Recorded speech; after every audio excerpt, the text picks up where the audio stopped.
All right, welcome back to the channel, everybody. We're going to do another SCAP reaction, and this one just popped up and looks right up my alley. And knowing my subscribers, right up your alley too. So let's do Jordan owns LeBron, a complete playoff destruction. I am looking forward to this. Amid this preposterous, ongoing debate pertaining to who is the NBA's GOAT between LeBron James and Michael Jordan, a conversation which has been perpetuated by the shameless LeBron jock sniffers and ratings pigs populating virtually every corner of every mass media platform in a desperate attempt to feed their obedient Gen Z flock who eat it up and pledge their allegiance to the self-proclaimed GOAT. That one right there made me the greatest player of all time. It is I'm not going to do it. I'm not going to do it. Why SCAP got to bring that up? Why has he got to put that clip in every fucking video? It kills me, man. Don't do it.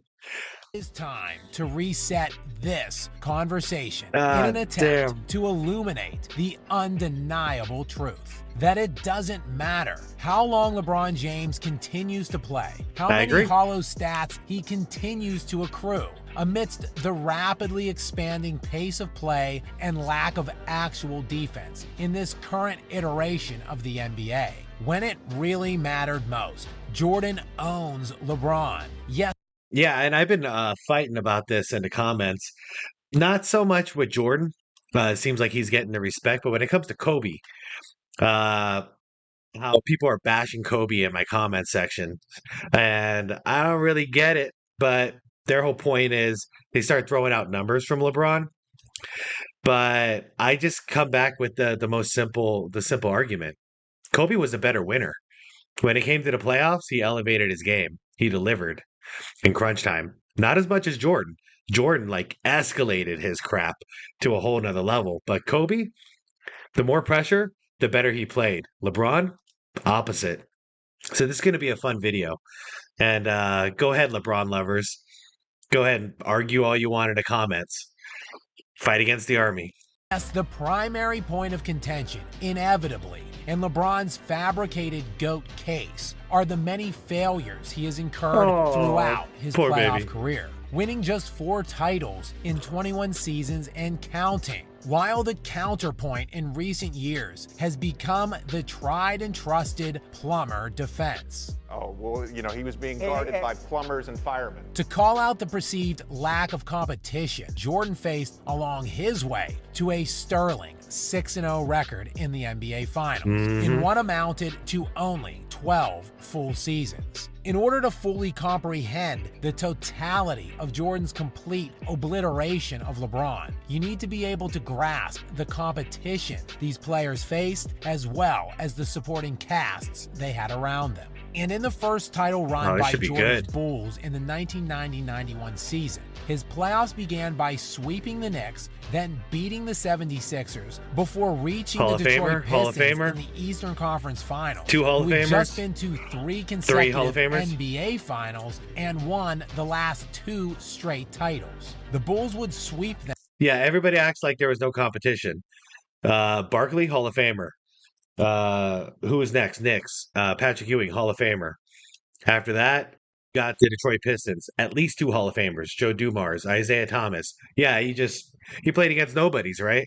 Them on the way to Jordan's first finals appearance, where he would meet the Dennis Rodman, Hall of Famer. That's 3 on the Pistons. Sorry. Let's watch. 58-win Los Angeles Lakers, who, yes, no longer had Hall of Famer. Bar, but they did have 31-year-old Magic Johnson, who finished that season second in league MVP voting, as well as 29-year-old Hall of Famer James Worthy, who along with Magic made that year's All-Star game. Who did not make the All-Star team that year was Scottie Pippen, or any of Jordan's other teams.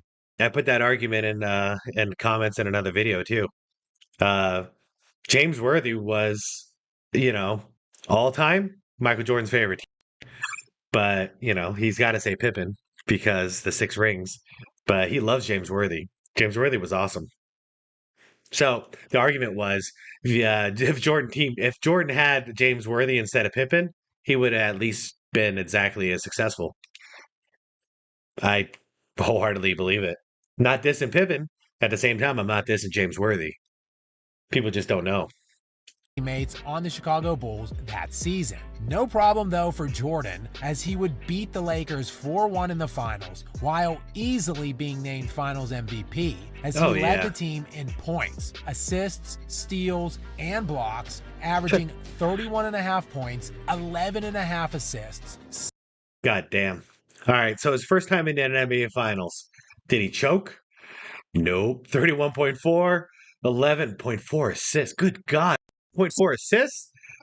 Son of a bitch. 6.6 rebounds, 3 steals a game, 1.4 blocks, and he shot 56%. Oh, man. Talk about the best player on both ends. And yeah, he rose to the occasion.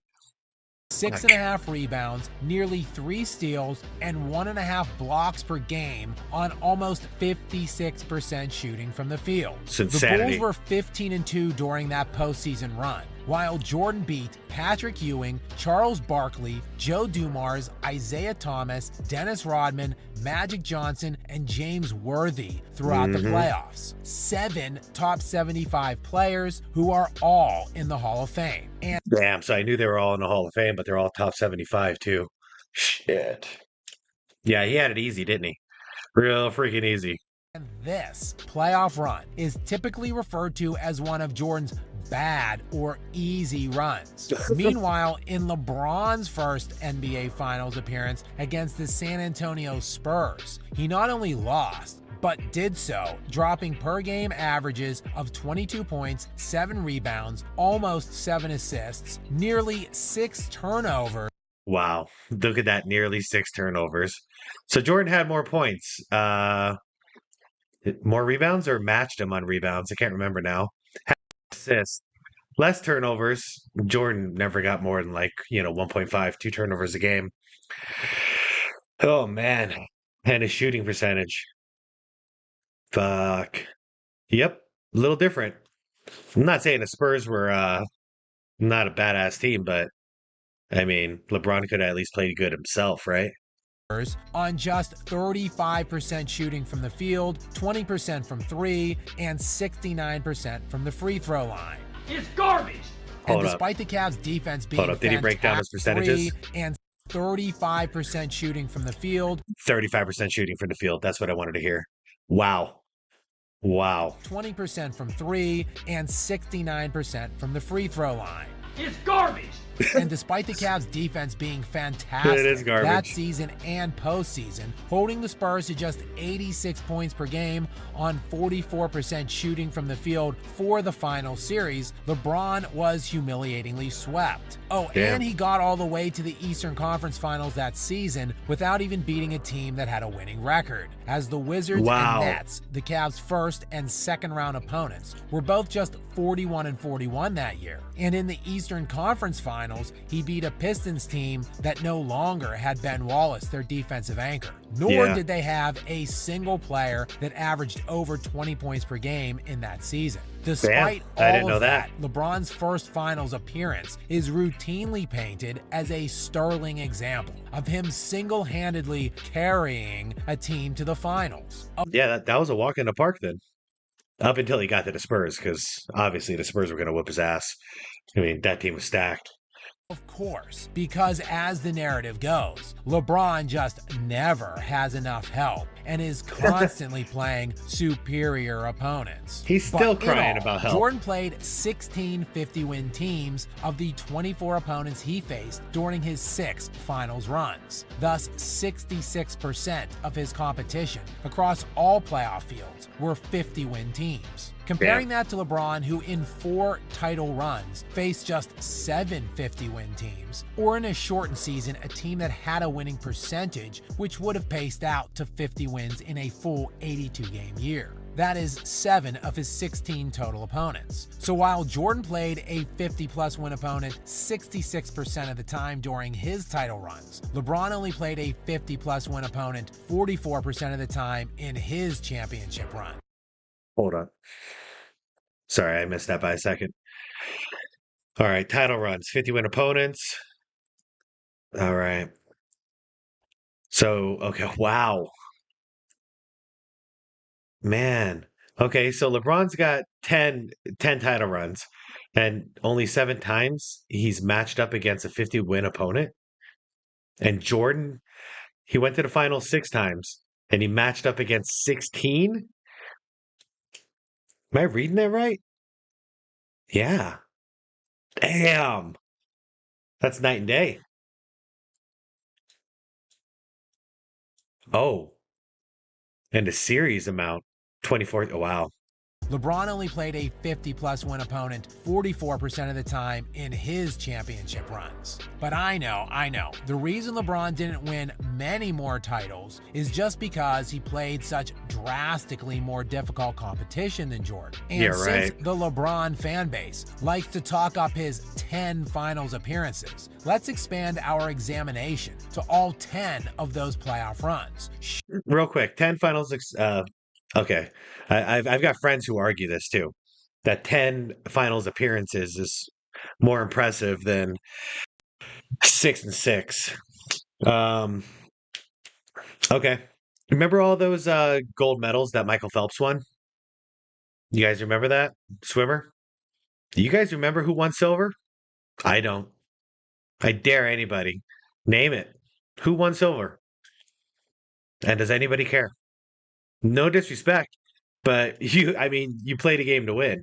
So we remember Michael Phelps as a champion because he stacked the gold medals. We don't remember any silvers he got. Just like the Phoenix Suns, my team.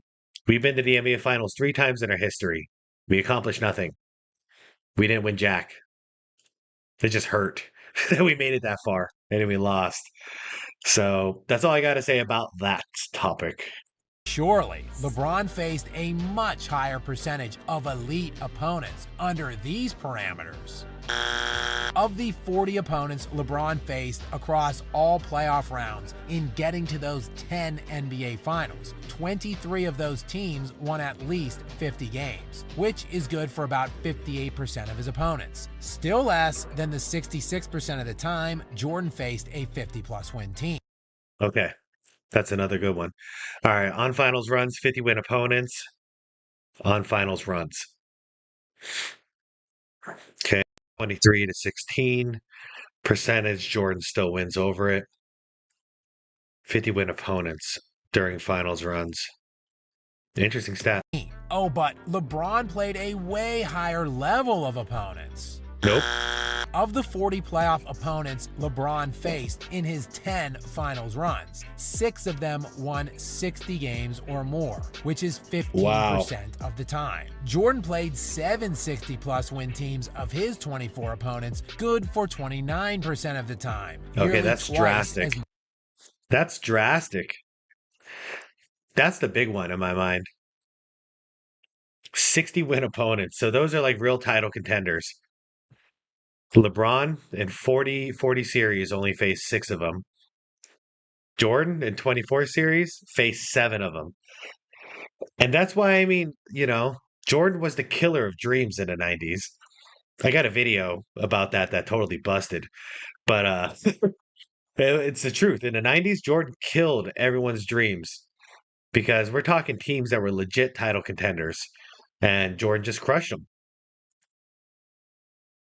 60-plus win teams of his 24 opponents, good for 29% of the time, nearly twice as much as LeBron. Any way you slice it, Jordan played better teams than LeBron more of the time, in fact much more, during his playoff runs. But who faced the better players? Well, this is impossible to answer in terms of Hall of Fame players faced, as many of LeBron's opponents are still active. He played Kevin Durant and Steph Curry multiple times in the postseason, but they aren't technically in the Hall of Fame at this time. Also, how many Hall of Famers someone faced doesn't necessarily indicate how good that player is the season they faced them. The best way to review this is by looking at the All-NBA players each player faced for each playoff run. There are who was the best in that year? Teams selected every year and only 15 total players selected league-wide. This will show elite players God faced damn, young every Shaq. year during their runs. In LeBron's 10 finals appearances, he faced a total of 36 players during those runs that made an All-NBA team the year he played them, nearly an average of one player per the 40 series he played in. Jordan, on the other hand, played 23 All-NBA team players during his 6 title runs. Also nearly an average of one player per the 24 series he played in during that time. By percentage, though, Jordan actually played a higher amount of All-NBA players en route to his 6 finals than LeBron did in his 10 runs. So Jordan played better teams that had better players and actually won more titles in far less time. But yeah, so the players we can say slightly better, but the better teams we can say Jordan faced significantly better teams than LeBron did. surely, that's only because Jordan played on so much better teams. Oh, jeez. Actually, this one is This is going to be the funny part. LeBron James played with an All-Star 13 times during the 10 years he made a finals appearance. This includes some combination of Dwayne Wade, Chris Bosh, Kyrie Irving, Kevin Love, and Anthony Davis. Jordan, meanwhile, played with an All-Star only 4 times during his 6 title runs, which was just Scottie Pippen 4 different years. But LeBron had to do so much more than Jordan. Nope. LeBron James scored 5,911 of his team's 21,008 points during his 10 finals appearances. That is good for this just is going to be a above massacre. 28% of his team's total points. Jordan, on the other hand, Hold up. Jordan's going to rack in like high 30s in this stat. Maybe low 40s. and scored 3,776 points of his team's 11,387 total points during his 6 title runs, which is over 33% of his team scoring. But I know one-third of his team scored. Such a great playmaker, such a much better passer than Jordan, makes his teammates so much better and gets everyone else involved. So, of course, if we expand this to include points assisted as well as scored to determine the overall amount of team offense accounted for, no way Jordan wins this LeBron will outproduce Jordan here. While it does narrow the gap in the favor of LeBron, looking at total percentage of offense accounted for and adding in assists. Hold up. No way. So the pass first guy. Huh? All right. Assisted, scored, totals, team points. That's the percentage. Incredible. So the guy who's leading the team every single year. Wow. I'm dumbfounded by this one. Everything else is not a shocker. This stat right here is a shocker to me. LeBron produced roughly 42.5% of his team's total output, while Jordan produced just over 44%. There is also the dominance factor of the individual player against their peers. How forcefully did they reign over their generation of player, and how thoroughly did they dominate their specific eras? While LeBron James won back-to-back titles only one time in his 21-year career, Jordan won 3 consecutive titles twice. But that doesn't really illustrate the totality of Jordan's era-specific domination. Jordan played only 6 full seasons in the decade of the 1990s. Yeah, I use this argument all the time. In the 90s, he played 6 full seasons. He won 6 championships. I'm not even going to get into detail. I don't need to. Retiring for the entirety of the 1993-94 season and the vast majority of the 94-95 season, before retiring again at the end of the 97-98 season and sitting out the last 2 years of the 90s. But during these 6 full seasons he played, Jordan led the league in scoring every year while being named All-NBA First Team and First Team Defense all 6 seasons and winning the championship every year for 6 straight years. This, while LeBron's most dominant run consisted of him losing more championships than he won and losing 3 of his 4 head-to-head matchups in his era with the other top player during that time frame. And speaking of those Warriors teams, of course, they are routinely bandied about as the reason LeBron doesn't have more titles, or as an example of the kind of opponents Jordan never had to face. Firstly, LeBron never beat the Kevin Durant Warriors. James faced them twice in 2017 and 2018, losing 4-1 and 4-0 in those two series. The other two seasons he played the Warriors, they had just Steph Curry and Klay Thompson. Jordan, meanwhile, played the legendary 80 Celtics in back-to-back seasons himself, including one of the best teams ever assembled in 1985-86, a team that won 67 games, had league MVP Larry Bird, and boasted a roster of players that would include 5 eventual Hall of Famers. Right. Yeah, Jordan lost to that team in back-to-back seasons, but Jordan also had 0 other All-Stars on his own team. Yeah, 5 Hall of Famers versus MJ alone. Real fucking fair. While in 2016 and 2017, when playing the Warriors, LeBron James had 2 other All-Stars on his squad. Jordan would also then lose to the Detroit Pistons 3 straight years in a row from the 1988 to 1990 postseasons. A Pistons team that had 3 Hall of Famers on it in Isaiah Thomas, Joe Dumars, Dennis Rodman, and had 2024 nominee Bill Laimbeer, which would give them a 4th Hall of Famer from that team. A team that went to 3 straight finals and won back-to-back titles. And in the 89 and 90 playoffs, Jordan lost in the Eastern Conference Finals to that team in 6 and 7 games, while the Pistons would go on to dominate the finals both years, sweeping the Lakers in 89 and beating the Trailblazers in 5 games in 1990. 2 teams Jordan would beat over the next few seasons for his first and second titles. If only he had more help early on. Who knows how many more championships Jordan would have had. But he never begged for help, and he never crawled on his hands and knees to another superstar's team to steal cheap rings with them. And that's the thing I respect about him the most. And that used to be actually common, so it wasn't a rare thing. But LeBron is so different. Excuse me. Because Jordan had nothing but scrubs when he first came in the league. He played his ass off. He never took a year off. He never took a game off. He played hard every single day and tried to win. He was trying to win a title every year, even though he had no help. Didn't complain. Didn't leave. No trade demands. Didn't build a super team. And we got LeBron, who's been crying since day one. And now look what's going on now. He's still causing trouble with the Lakers, crying about not having enough help and manipulating and doing all kinds of crap, you know, demanding trades, and nobody who plays with him feels safe. It's just I just don't respect what he's doing. And Jordan, look at him in his last 2 years with the Wizards. I mean, he just went out there and balled out. He didn't care. He was injured. He played hard. He did his job, tried to win as many games as possible, tried to make the playoffs. No complaints. And he played with a bunch of scrubs.